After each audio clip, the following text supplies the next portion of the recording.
I've never felt as high, as happy, as excited, as eager, as just blindly happy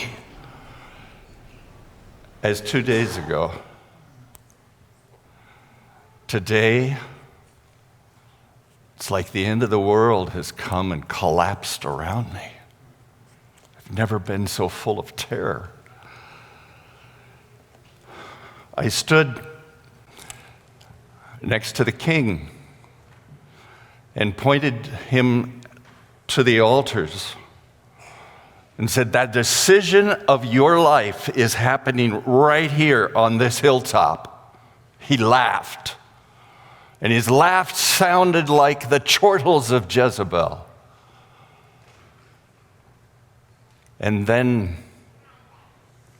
the fire hit God's altar, and the laughter stopped.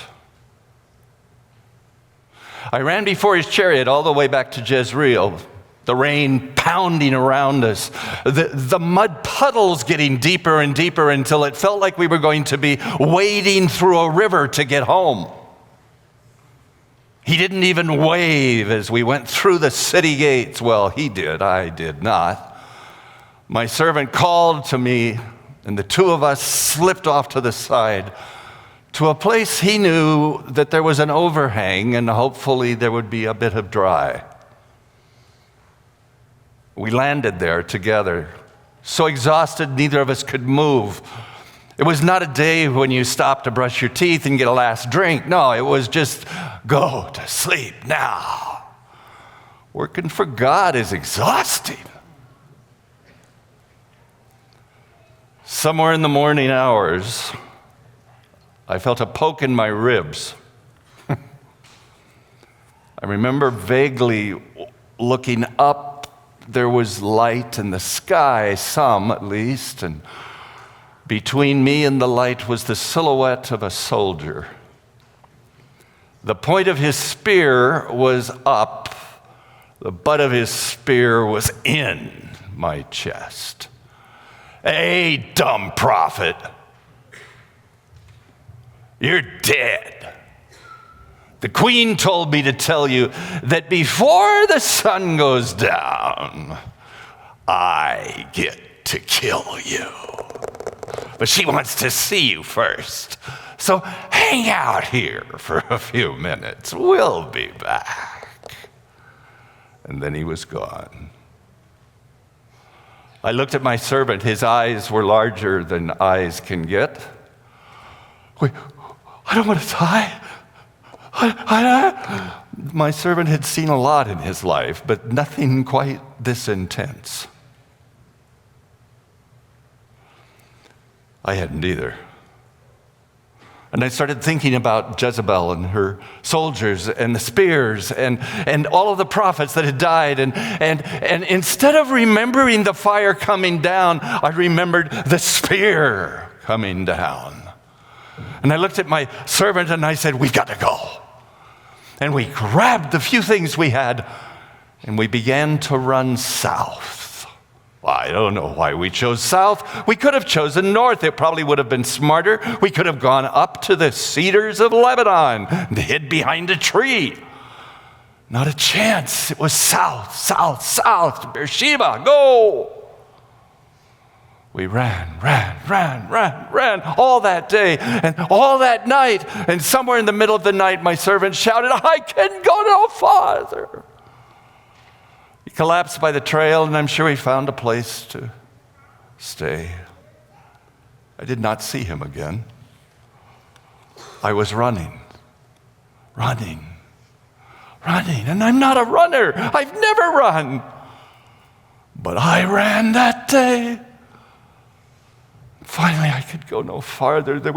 I was far beyond civilization. The villages were past. The mud brick gone. There were no plow marks in the ground. It was just dead desert and one old tired broom tree I saw. I careened to it, collapsed against the bark, and then fell to the ground. All I remember is, I'm done. She'll find me. It's over. I've dreamt of the end of the world, wondered how it might come. And it seems like every time I see the pictures, Ahab and Jezebel's faces come first.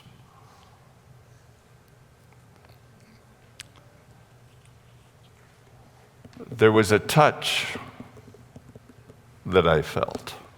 I knew it would be another soldier.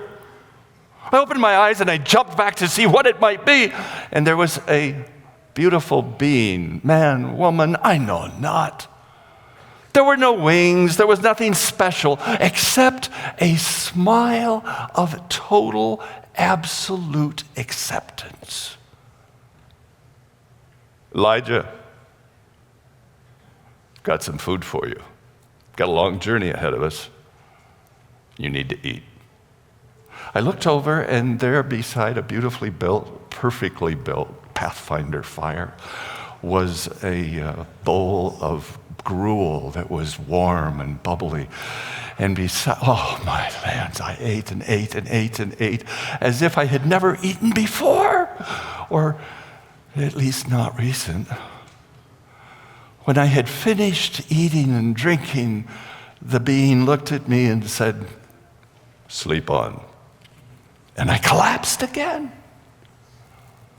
The next time I felt the touch, it had none of the feel of the fear of the butt of a spear. All it had was a sense of total safety and love. Elijah, get up. I've got some more food for you. Food and drink. We're going to need it, so drink it all. We've got a long journey ahead of us. I ate and drank and tried to talk, but he obviously knew my language, but I didn't seem to know his or hers. He listened and spoke back. Are you ready? Yes, but it's so hot. I'm so tired. You will have strength. And then we began to walk, two of us, through the desert. I wasn't running anymore. My knees wouldn't allow that. There was hardly enough energy there to lift the sandals and drop them down again. And the sandals that I seemed to have worn out had taken new life now. And I walked, and the sun was absolutely scorching. And it was as if the being beside me raised a tent above us. And wherever we walked, it was cooler than the furnace of the desert. 40 days it was, and nights. And then he stopped and said, "The Lord awaits you," and disappeared. And now it was me, Elijah, an old guy with lots of memories and many hopes, and the knowledge that I was a failure. Oh, I had done all of the things God had asked me to do, except one: stand face to face with Jezebel. I hadn't been able to do that. I had run. I had panicked. I had chosen to trust me rather than trust God. I couldn't remember doing that before. I remember when I went to the village of Zarephath, for instance, I came down that road exhausted. I must have been just hideously ugly. The clothes that I had on, I had worn out up there at the brook Cherith. It was a mess. And there was the widow that he promised. And I came to her, and she looked at me, and she knew I looked just like the big wanted signs that the king had been posting everywhere. And I said, "I'm thirsty. Yeah, it's something I can drink, it's something I could eat, a little bit of bread. I remember I taught her to look to God. And now I stood in the dust of Sinai,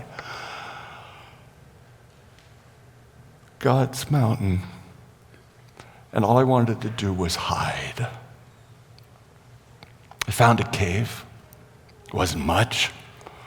It was a hole in the side of the mountain that I could slip into and get actually inside enough that the weather would not attack me.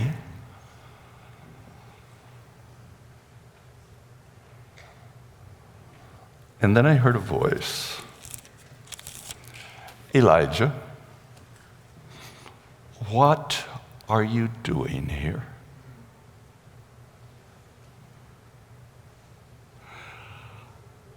Have you heard that voice? It's not like mother or father. It's not even like the principal or the teacher or the pastor or the other prophets. It's a different voice. It comes with a cadence all its own. And there is a depth to the sound that is like organ and piano tied together with thunder. And it comes softly, like on mountain lion pads. You wonder when it will roar. All you can feel is the soft, except that day. For I was listening to the voice through my fear and my guilt. I was a failure.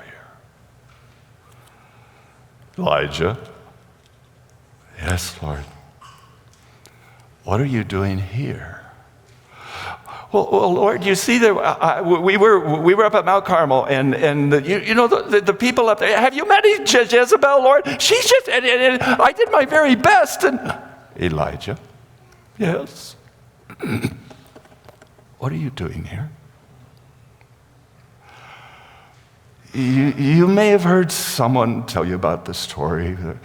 There was a fire, tore up the hillside, but God wasn't in the fire. I was on his mountain, but it wasn't his fire.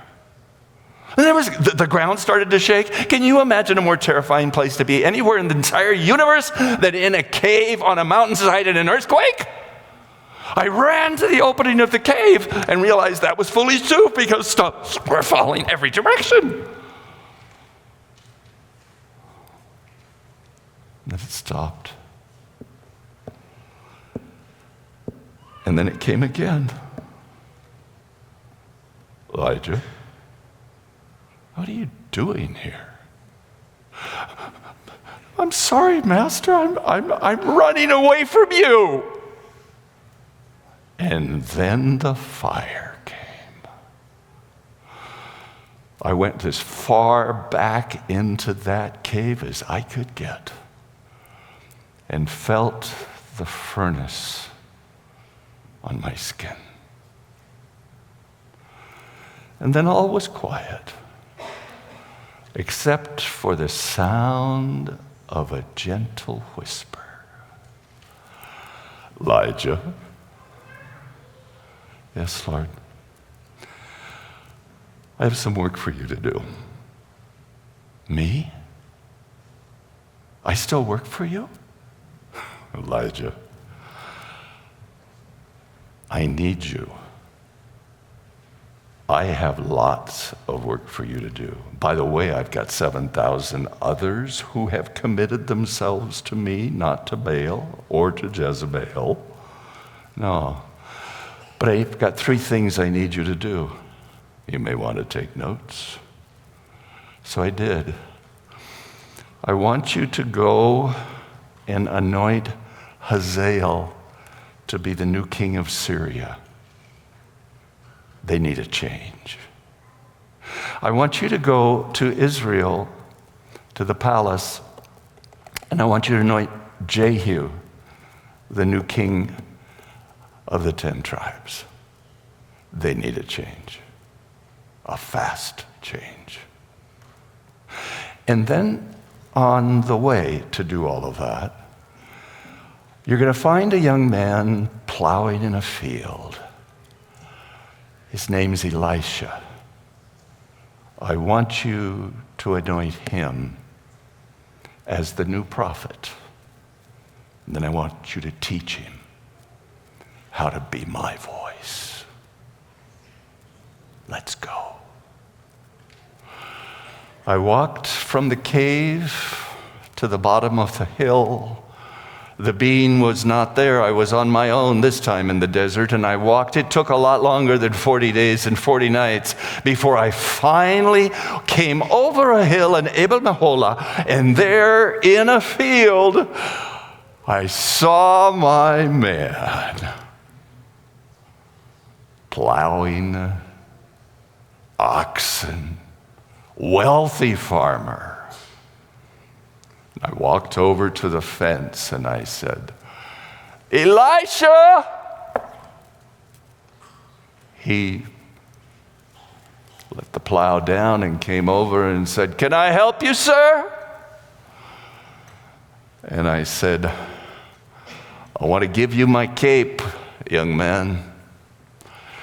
God needs a new prophet, and you're his man. I will teach you why you're here. Isn't that a cool story? Now, it's really interesting to me that in the midst of all of it, total failure. I mean, can you imagine? God looks down and he says, he's running. Oh, man.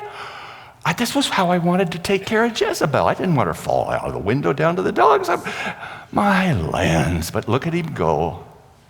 And so he turns to the angel in charge of Elisha's food supply and says, go to Beersheba and take care of him. Let's let him run for a long time. And when he gets down there, he's going to be so wiped out, he's going to listen to us, okay? We've got to get him calmed down. And the only way to do that is to let him wear himself out in ugliness.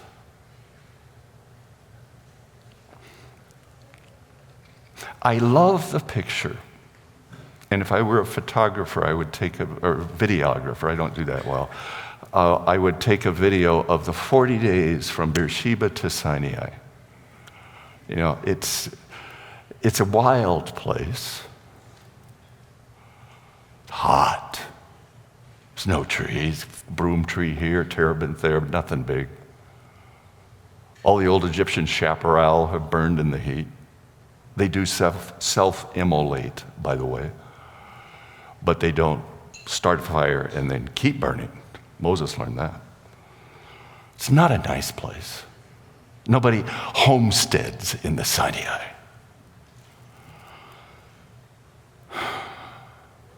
I would take a video of the walk and record the conversation between the messenger and the prophet all the way to Sinai. Because all the way, you know what Elijah was saying? Man, I messed up. I can't believe it. And the messenger is saying, we got a few more miles. It's okay. And there's the messenger is carrying this giant parasol, umbrella, bumbershoot, I don't know what you call them, to keep the sun off the prophet so that he doesn't roast on the way to the conversation God has planned on his mountain. Okay, the reason I tell you this story is very simple. The world's fallen apart all around us. I mean, there isn't a kingdom that we can go to and say, that's where God is. No, God is everywhere, but people are not liking him a whole lot.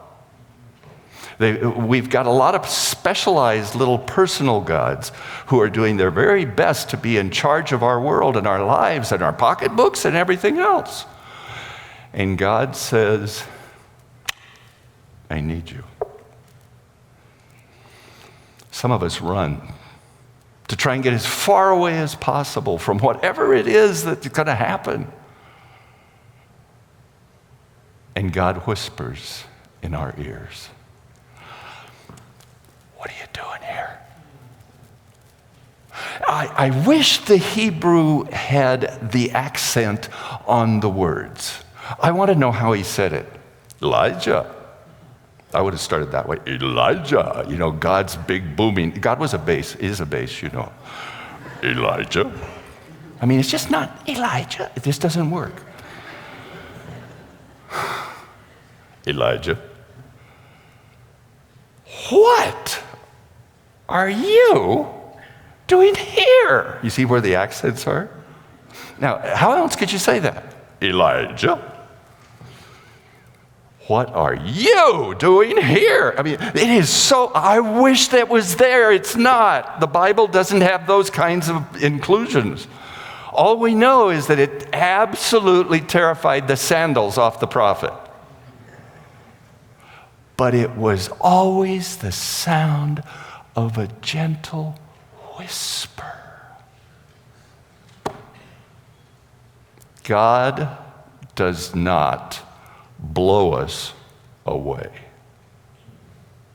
God reaches each of us in a way that we can hear, but it's always with a sound of a gentle whisper that reaches the core of our soul.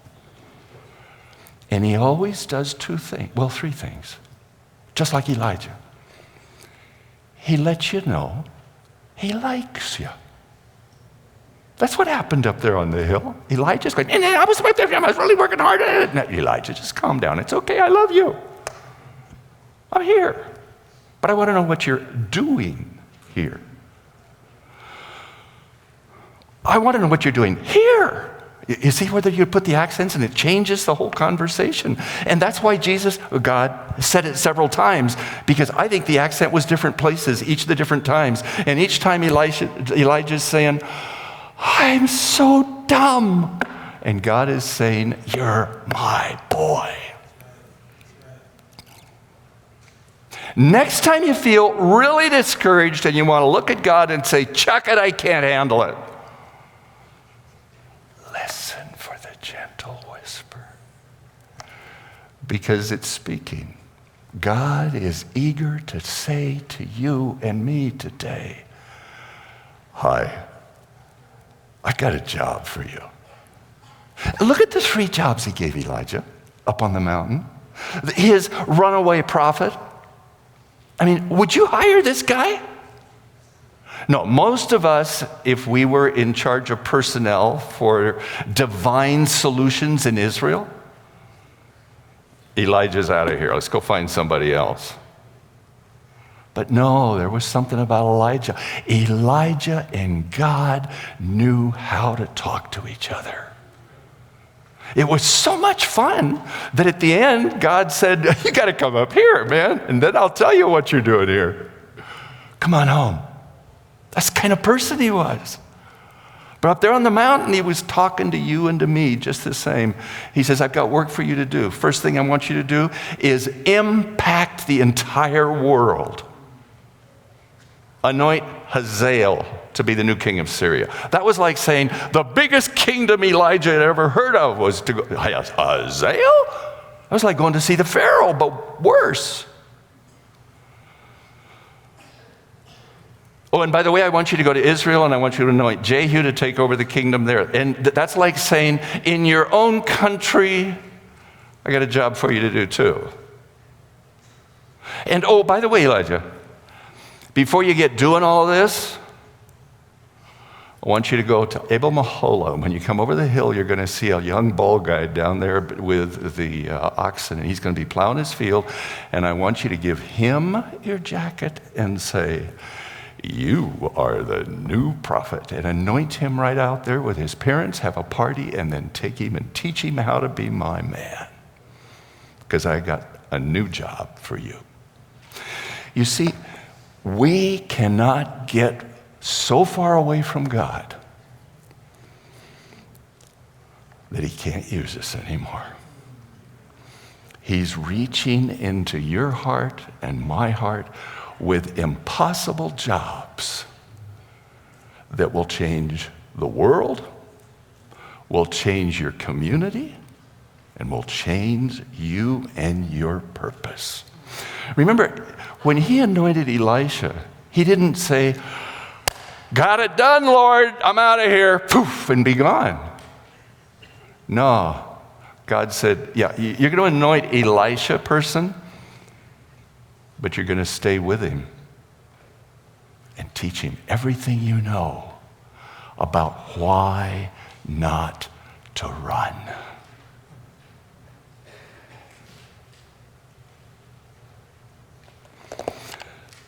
Once upon a time in my life, I was in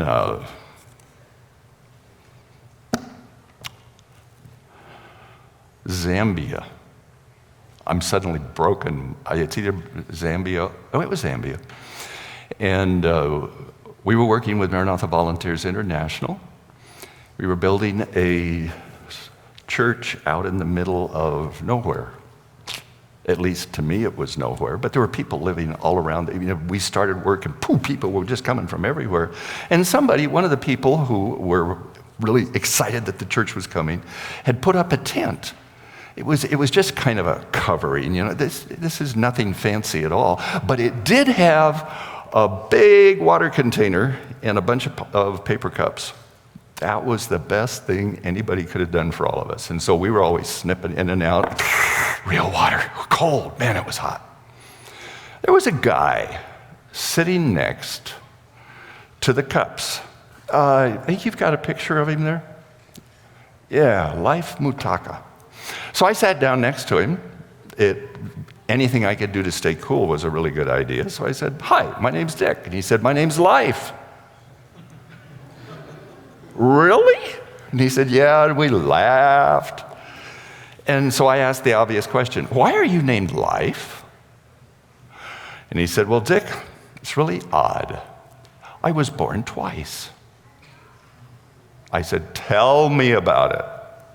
He said, well, the story my parents tell me, is that when I was born in this little tiny village, the midwife came, and the midwife did her midwifey stuff, and I was born. And everybody was excited, except I didn't breathe. And my father says, and my mother tells me, that the midwife person took me by the heels and whacked me with her fists and and jumped me up and down, and she did incantations and who knows what. And then when she finally realized that I was not going to respond, my dad says, the midwife put me on my mother's belly and said, this one's no good. You need to make another, and left. As she walked out, a moment after she walked out the little hut entrance, the father began to cry. And another midwife walked in, somebody we'd never met, still haven't. She was there just that night for some reason, a visitor from who knows where. She walked in, she looked over, she walked right over to my mother, she picked me up, she looked at me and said, new baby? Yeah, but he won't breathe. And she said, sure he'll breathe. And she reached down and did something miraculous. The next thing you know, I was, wah! And breathing big loud cries. And my mother and father said, oh, that's so exciting. And this midwife looked at them and said, his name is Life. God needs him. And then she turned and walked out. That's what he told me. And we're sitting there drinking cold water in a hot day. And I'm thinking of Elijah, man, what are you doing here? I'm sitting next to a prophet. A miracle man. And I said, so why were you born twice? What is that the twice? And he said, no, there's another one. And I said, so I'm ready. He said, we live close to the Zambezi River, which is known basically for its crocodiles, its hippos, and its deaths. It's a big river, muddy, nasty. Some Canadian dude decided to start a Christian school for little boys like me. And he built like 8 little huts, and there were 4 boys in each hut. And my parents heard about it and said, Life, if you go there, you can learn to read and write. You gotta go. So they sent me to the school. I didn't know anything about them. I didn't know anything about their religion. They talked about a weird God, and that was around all the time, and I didn't know anything about all of that. And I learned, and I started to learn. I learned to read. I learned to write. They gave me a Bible, and I started to read that. And then one day they had a man come and do what they called a week of prayer. Well, I didn't want to pray all week, so I kind of slipped out every chance I could, and the man found me, and he came to my little hut one night. It was Friday night. And he sat down next to me, my little mat, and said, Life, going to have a baptism tomorrow. I said, what's a baptism? And he described it to me. It's where you go out in the water, and I push you, put my hand on the top of your head, and push you clear down underneath. We'll have men around so that they'll keep the crocs out, and we'll push you clear down under, and then when you come up, you will be a new... No, he didn't say that, unfortunately, and Life laughs and says, when I bury you in the water, Jesus will fill you with his love. That's baptism. And I said, well, do I have a choice? And the man said, sure, you have a choice. You can be baptized or you can go to hell. It was a very practical week of prayer. And Life said, so the man left, and I knew I was going to be the first of the kids to be baptized, and so I said, well, I better do something. So he said, I had 4 or 5 little items in my, there was a pair of tweezers, and there was a little car somebody had given me, and I wrote the names of some of my best friends and my dad on it, on a piece of paper, and then I put those underneath my treasures, and then I wrote a letter home. Thank you for sending me to school, Mom and Dad. The man who is speaking for Week of Prayer says I will die tomorrow. I loved you. Never forget that. Life. So in the morning, he said, they took me out to the Zambezi, and all the school kids came, and I was the dude who walked out into the river, and the pastor picked me and said, Father, Son, and Spirit, put his hand on the top of my head, and I died. And then Life looked at me and said, the happiest moment of my entire life was when I saw the light and breathed the air above the Zambezi. When I realized I wasn't dead, I was going to be alive. But that when Jesus comes in you, he doesn't leave you underwater. He pulls you up. Dick, I've been born twice. This man, when I talked to him and took this picture, was the associate education superintendent for the country of Zambia. Life Mutaka. The chairman of the board for a Seventh-day Adventist university in the middle of Zambia, middle of Africa, which happens to be the largest Adventist educational institution in the world. Are you impressed? I loved Life. We laughed over the years as he and I crossed paths in and out and all around Africa. We just laughed, and and every once in a while he would say, Dick, close your eyes and listen for the sound of the gentle whisper. For God has a life planned for you.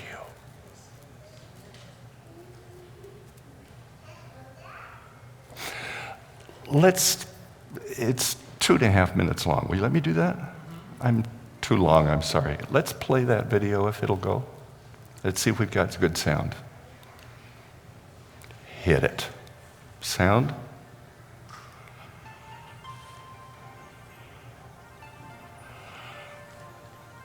If there's no sound, let's not do it.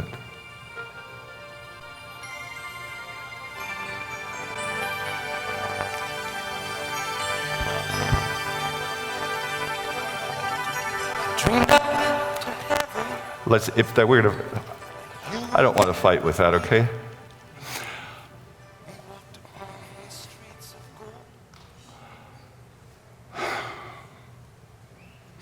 Brenda and I worked for Maranatha Volunteers for 10 years, traveling the world, building stuff with volunteers. But what we really did is we spent our time loving people. And then we realized that that wasn't what we were doing at all.